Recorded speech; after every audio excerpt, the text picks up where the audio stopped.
The setup here is almost like we're planking into his sciatic nerve, okay? So the key points here are thumb contact up with the pisiform, planking in to get the preliminary depth, set the depth with a little bit of a shift into that. Good, and I get tension right away.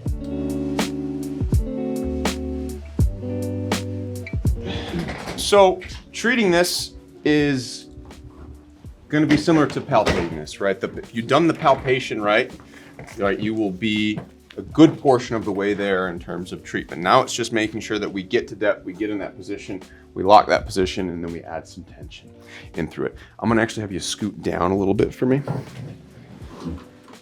So really what we want to do, the setup here is almost like we're planking into his sciatic nerve, okay? So we're getting our contact pass, okay? We've got our thumb here. You've got your backup pisiform, and you're essentially going to get into a nice athletic position, and you're going to plank into him. So all of my depth, right, nice and clean, is coming from my body weight. It's coming from my body weight and then my pisiform contact there as well. So I'm sinking in to get to it, right, with a nice little plank, right? You can see as I shift my hips forward, I get more depth, right? Then we've got the nice box here with our elbows. So is it a perfect box? No, but is it a quadrilateral? Most likely. So we're gonna sink in, okay? My depth here, more depth is gonna come from a shift onto my right foot, and that means I'm gonna dive deeper, perfectly in plane. My tension is gonna come from a shift from the left, right, to go ahead and tension up that nerve track coming this way.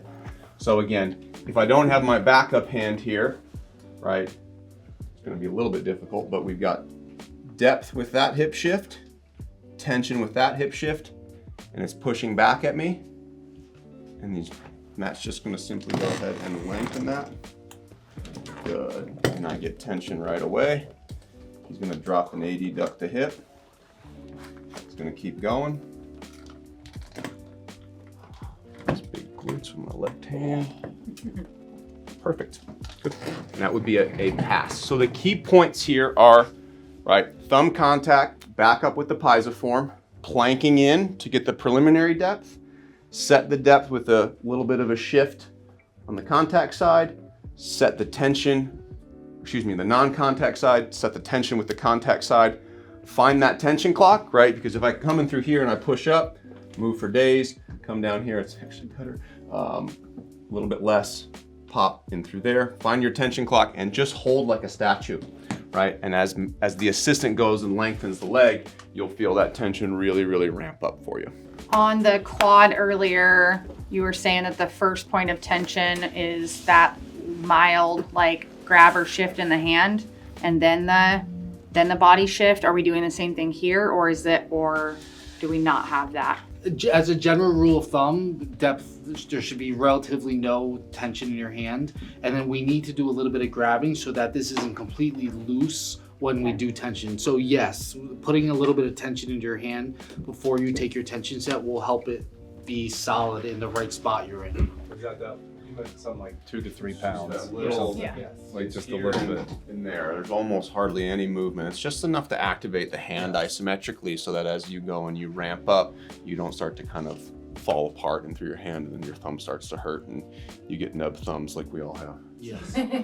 Nub thumbs. 2 more things. When you take depth, you should not be touching the nerve at all. So if you're touching the Lytle, we had this distinction last small group. Anytime you're treating a nerve entrapment, you should not be touching the nerve at all during your depth.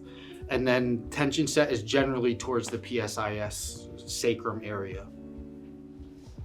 So you know the tension clock in that direction. Yeah. So your depth is you're not touching the nerve, and then you set the tension clock, right?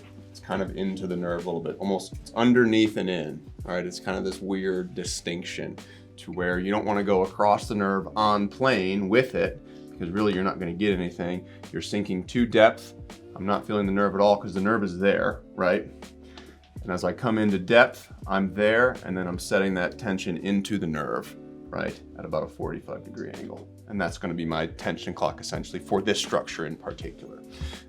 This is on the nerve, it hurts, right? He's very stoic, okay? This is kind of half on the nerve, it hurts a little bit less, but it's still there. This depth is really, really comfortable for him, and it's not till I go ahead and set that tension that he gets any level of discomfort. Correct? A little bit, yeah.